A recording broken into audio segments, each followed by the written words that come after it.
Otra de las casas o de los tipos de viviendas que quedan excluidos del ámbito de la ley de arrendamientos urbanos son las viviendas universitarias, cuando éstas hayan sido calificadas como tal.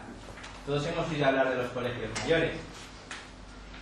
El estudiante que está allí ocupando esa habitación la ocupa en virtud de una relación jurídica que en ningún caso es una relación de arrendamiento, porque la propia ley la excluye.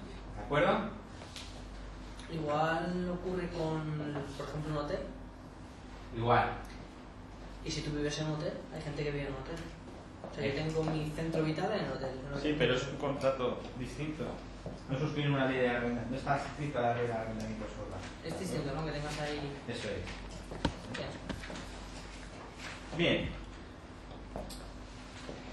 Otra de las cuestiones que tenemos que tener en cuenta es que cuando la ley distingue entre contratos de uso distinto de vivienda y contratos de vivienda, es porque va a establecer dos regímenes jurídicos distintos. Va a otorgar privilegios a los inquilinos de vivienda, ¿de acuerdo? Mientras que los contratos de uso distinto del de vivienda, lo que dice la ley, miren, ustedes pueden pactar lo que quieran, siempre que no sea una cosa que se oponga a la ley, a la moral y al orden público, ustedes pueden llegar al acuerdo que estimen por conveniente. Ahora, en contratos de arrendamiento de vivienda, yo voy a proteger al inquilino, voy a proteger al arrendatario.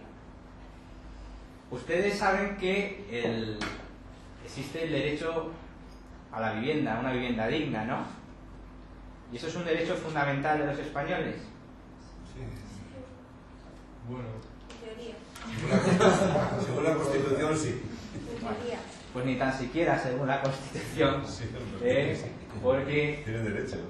viene reconocido eso, pero viene reconocido no como un derecho, sino como un principio. Viene dentro de un capítulo que se llama de los principios rectores de la política social y económica, y es que la propia Constitución da órdenes a los distintos gobiernos, a los distintos poderes legislativos también, para que adopten normas y medidas para procurar que todos los españoles tengan una vivienda digna. Pero no es un derecho fundamental. Derechos fundamentales son el derecho al honor, son el derecho a la libertad, son el derecho a la intimidad. Eso sí son derechos fundamentales. ¿De acuerdo? No necesita reconocer ningún gobierno porque ya vienen reconocidos en la Carta Magna. Pero la vivienda no es de ese tipo de derechos. ¿Por qué les digo esto? Porque la ley de arrendamientos urbanos, cuando establece determinadas prerrogativas o privilegios para el inquilino, tiene en mente eso. Tiene en mente que tiene que procurar que todos tengamos un sitio donde vivir. ¿De acuerdo? Por eso va a favorecer al inquilino.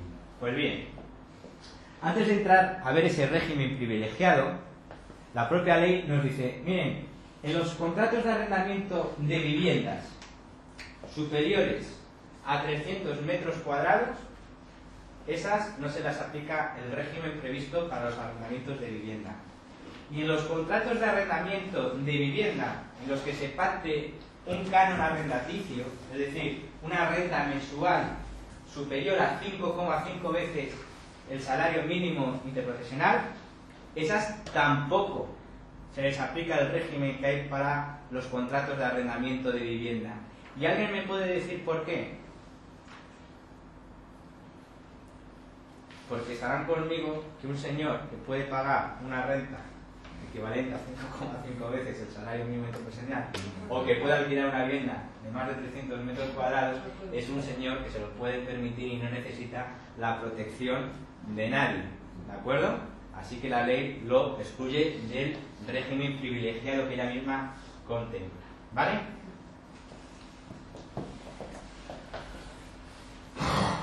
Bien. Miren, el régimen que contempla la ley de arrendamientos urbanos para vivienda es tal a los inquilinos que la propia ley de arrendamientos urbanos dice que todo aquel pacto a que lleguen arrendador y arrendatario que se oponga a lo que dispone la ley es automáticamente nulo de pleno derecho. ¿Y eso qué significa? Significa que se tiene por no puesto. es decir, como si no figurase en el contrato. Luego veremos cómo la ley reconoce al arrendatario la facultad de prorrogar unilateralmente el contrato hasta un máximo de X años. Bien, pues si yo pactase en el contrato de arrendamiento, independientemente de lo que diga la ley, ese contrato tendrá una duración solamente de un año, esa cláusula, tal y como yo la estoy diciendo, esa cláusula sería nula, se tendría por no puesta, de tal manera que el arrendatario podría prorrogar el contrato durante el tiempo que le reconoce la ley. ¿Cuánto es? 5 años. Gracias. ¿Desde el inicio o desde que quieres hacer la prórroga? Desde que inicio del contrato. Luego ya veremos cómo también se prevé una prórroga legal de 3 años. Eso ahora lo vemos pormenorizadamente. Vale. Bien. Otra cuestión que tienen que tener en cuenta. Los contratos, para que sean válidos, tienen que ser por escrito. No necesariamente. En nuestro sistema rige lo que se llama el principio de libertad de forma, que significa que salvo que la ley nos diga que para que un contrato sea válido tiene que tener determinada forma, cualquier forma es válida. Y verbalmente es una forma igualmente válida. Lo único que estarán ustedes conmigo que el más mínimo sentido común hace que lo tengamos que poner por escrito, pero en principio que sepan que un contrato de arrendamiento verbal sería válido. Pero evidentemente la recomendación es que se hagan por escrito. ¿Tendría que haber testigos en caso de que fuera verbal? ¿Dime? ¿Tendría que haber testigos? Sería la única manera de poder acreditar ya no solamente la existencia a veces, sino también los contenidos del contrato, porque puede ser que podamos acreditar incluso que hubo un contrato de arrendamiento, pero ¿cómo acreditamos la duración? Se pagaron las rentas, o cómo acreditamos las rentas que se pactaron. Eso todo tiene que ser por escrito, y en el peor de los casos haya un testigo que resulte fiable. En definitiva, los contratos, independientemente de que valgan de forma verbal, algunos tienen que hacerse siempre por escrito, porque es la única manera de acreditar ya no solamente la existencia del contrato, sino los términos del contrato. ¿Vale? Miren, antes les hablaba de que la ley de arrendamientos urbanos reconoce al arrendatario, al inquilino, la posibilidad de prorrogar el contrato hasta un periodo determinado. Eso viene contemplado en el artículo 9 de la ley, y ese periodo es el periodo de 5 años. Estamos hablando del régimen de contratos de arrendamiento para vivienda. Para uso distinto del de vivienda, el tiempo de duración del contrato será el que pacten las partes. Pero como estamos hablando de vivienda, estamos hablando de privilegios o prerrogativas que tiene el inquilino. Bien, pues cuando les iba diciendo, si yo suscribo un contrato de arrendamiento para uso de vivienda y pongo que el contrato de arrendamiento tendrá la duración de un año,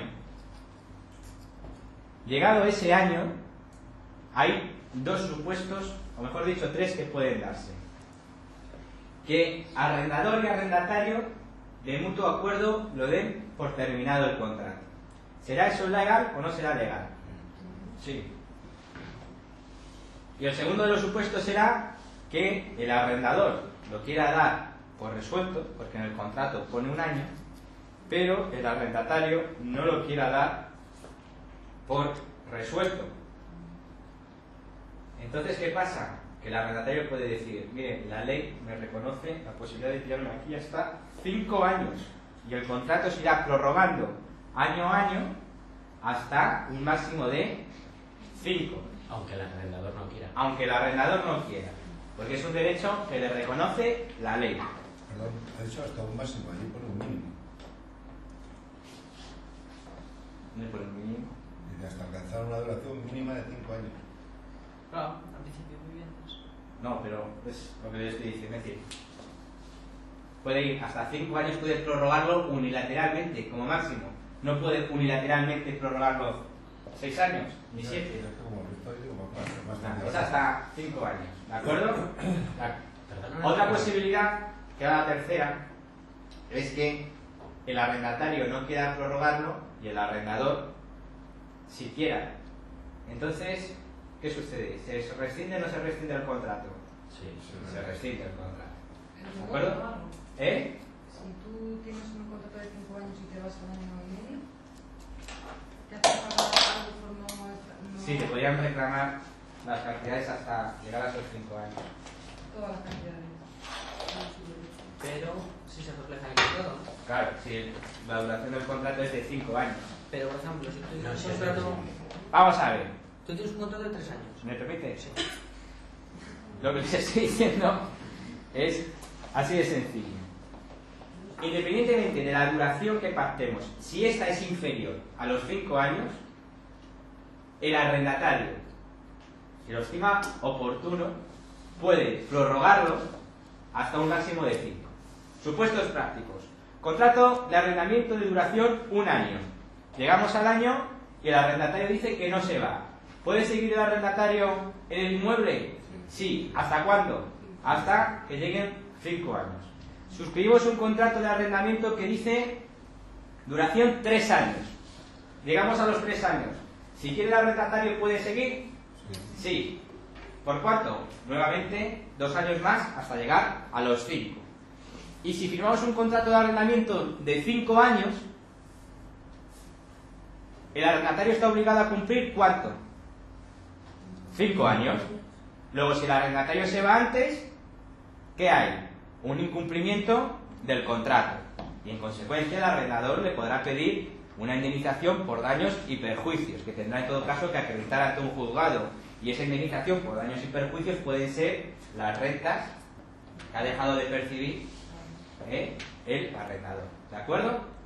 Pero, ¿les queda clara la idea? Pero si es de 1 año, por ejemplo, una vez pasado el año, tú te puedes ir cuando quieras, al año y medio, a los 2. No.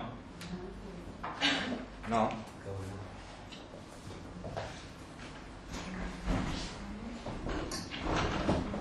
He dicho que el contrato se prorroga anualmente.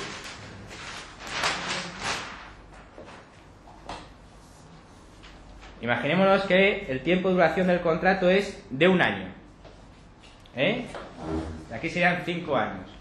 Y el arrendatario quiere prorrogarlo. Pues el contrato se prorrogaría automáticamente por otro año más. De tal manera que el arrendatario, para poder rescindir el contrato sin que le puedan exigir nada, tendría que esperarse ¿a cuándo? Tendría que esperarse hasta llegar justamente el año. Porque si se va al año y los 2 meses, estaría incumpliendo. Si se va al año y a los 3 meses, estaría incumpliendo. ¿Lo veis? Esa renovación, yo te lo digo por un caso práctico. Por ejemplo, a mí me ha pasado, a lo mejor no, en su momento, vivir de alquiler y por lo típico 1 año. Y continúas, pero no has firmado ningún otro contrato. No, porque el contrato se prorroga automáticamente. Automáticamente sin firmar nada. Claro. Y yo pues a lo mejor me he ido 6 meses después, no me han reclamado nada. Bueno, pues Pero porque no han querido, porque Claro, no lo he hecho. eso es. Porque tenías un arrendador comprensible y comprensivo. ¿De acuerdo? Pero se lo podrían pedir luego. Hombre, luego- Vamos a ver qué pasa el año. Y... No, porque imaginémonos que es una indemnización por daños y perjuicios. Tienen que acreditar que se ha producido un perjuicio. Si este señor se fue y al mes siguiente el arrendador ya había metido a otro arrendatario, ¿qué perjuicio tiene? Ninguno. Entonces, si reclamase, podría considerarse incluso como un enriquecimiento injusto. O sea, el perjuicio es algo que tienes que acreditar. ¿De acuerdo? ¿Alguna duda? Si el arrendatario no paga, Si el arrendatario no paga, se puede proceder a instar la opción de desahucio por falta de pago, y el contrato en su caso quedaría rescindido. ¿y qué plazo puede tener eso? Eso sí es un perjuicio para el arrendador. ¿El qué? El que no pague el arrendatario. Hombre, si no paga el arrendatario, lo que procederá a hacer el arrendador será reclamarle las rentas que le tenía que haber pagado, que no le ha pagado. ¿Hasta cuándo? Hasta que el juez dé por rescindido el contrato de arrendamiento. Imagínate que me ha dejado de pagar 2 meses y yo interpongo la demanda y el procedimiento judicial tarda 4 meses. Pues cuando el juez dice sentencia, dirá, oiga, usted le tiene que pagar a este señor 6 meses. Usted ha estado ocupando la vivienda 6 meses sin pagar. ¿De acuerdo? ¿El contrato entonces continúa en los mismos términos o si te deja de pagar 6 meses puedes considerarlo? Cabe la posibilidad, vamos a ver, cabe la posibilidad de hacer lo que se llama enervar la acción. Significa que si yo dejo de pagar y el arrendador me demanda o me pide el pago, si yo pago, automáticamente se paralizaría cualquier procedimiento y a mí no me podrían echar a la calle. Pero solo se puede enervar la acción una vez. Eso lo puedo hacer una vez. A la segunda vez, si vuelvo a dejar de pagar y nuevamente el arrendador me demanda y solicita al juez no solamente que le pague, sino que me lance del inmueble, es decir, que me eche de la vivienda, en ese segundo momento, aunque yo pagase, proseguiría el procedimiento para echar a la arrendatario.